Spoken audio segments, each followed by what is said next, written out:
కూటమి పక్ష పార్టీల మీద అనేక రకాలైనటువంటి కేసులు నమోదు చేయడం, వాటి మీద పాపం సోషల్ మీడియాకి సంబంధించి మరీ ముఖ్యంగా కార్యకర్తలని తీసుకువెళ్ళడం, వాళ్ళ మీద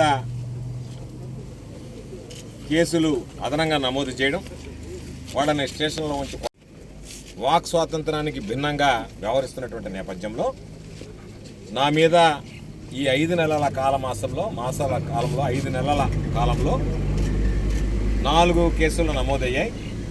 3 సోషల్ మీడియాకి సంబంధించి, 1 ఉచిత ఇసుక మీద ధర్నాకి సంబంధించి. వెంకటాచలంలో 2 కేసులకు సంబంధించి విచారణకు పిలిస్తే హాజరయ్యాయి. ఈరోజు మరలా ముత్తుకూరు స్టేషన్కి పిలిచి విచారణకి నోటీసులు ఇస్తే హాజరు కావడం జరిగింది. హైకోర్టుకు వెళ్ళి క్వాష్ పిటిషన్ ఫైల్ చేసిన, ఈరోజు నమ్మకం లేకపోయినా పోలీసు వ్యవస్థ పట్ల నాకున్నటువంటి విశ్వాసం, ఈరోజు ఆ వ్యవస్థ అబాస్పాలు కాకూడదనే హాజరు కావడం జరిగింది. అయితే ఈరోజు ఒకసారి ఆలోచన చేస్తే దాదాపుగా 54 ప్రశ్నలు ఈరోజు ముత్తుకూరుకు సంబంధించినటువంటి పోలీసు అని చెప్పాను. సోమిరెడ్డి అవినీతిపరుడు, సోమిరెడ్డి అవినీతిని గురించి నా దగ్గర ప్రజల నుంచి వచ్చేటువంటి ఫిర్యాదులే నాకు ఆధారాలు.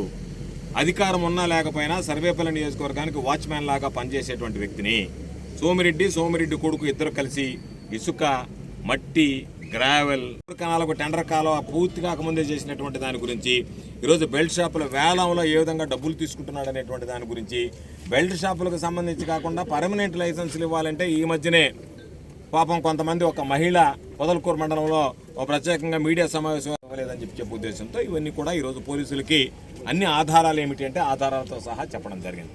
కాబట్టి నేను నాకున్నటువంటి బాధ్యత, నా ఉద్దేశం, సర్వేపల్లి నియోజకవర్గ ప్రజలు నిలువు దోపిడీకి గురవుతున్నారు కాబట్టి సోమిరెడ్డి అవినీతి వల్ల, అవినీతికి సంబంధించి స్పష్టంగా అధికారులకు చెప్పాం. మొన్న ఎప్పుడో పేపర్లో ఉద్దేశంతో కాదు నేను చేసినటువంటివి అని చెప్పిన, నేను ఉద్దేశమా అని చెప్పలేదు. సోమిరెడ్డి మీద నేను చేసినటువంటి వ్యాఖ్యలకి కట్టుబడి ఉన్నా. న్యాయస్థానం తీర్పు ఏ విధంగా ఇచ్చినా నాకు ఇబ్బంది లేదు, కానీ నేను దాంట్లో వెనకడుగు వేసేటువంటి ప్రసక్తి ఉండదు. సోమిరెడ్డితో నాకు రాజకీయ ప్రత్యర్థి, రాజీ లేనటువంటి పోరాటం చేస్తాం.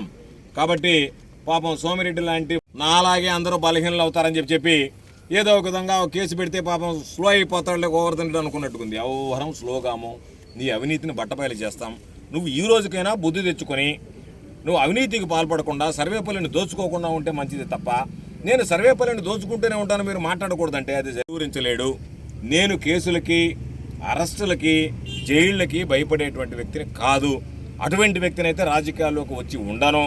రాజకీయాల్లోకి వచ్చాము అంటేనే ప్రజల తరఫున నిలబడాలి. అధికారం ఉన్నా లేకపోయినా నేను ఈరోజు ఛాలెంజ్ విసురుతున్నాను. సోమిరెడ్డి రేపు అధికారం కోల్పోయిన మా కార్యకర్తలు నాతో పాటు రాగలిగారు, పాపం వందలాది మంది కార్యకర్తలు.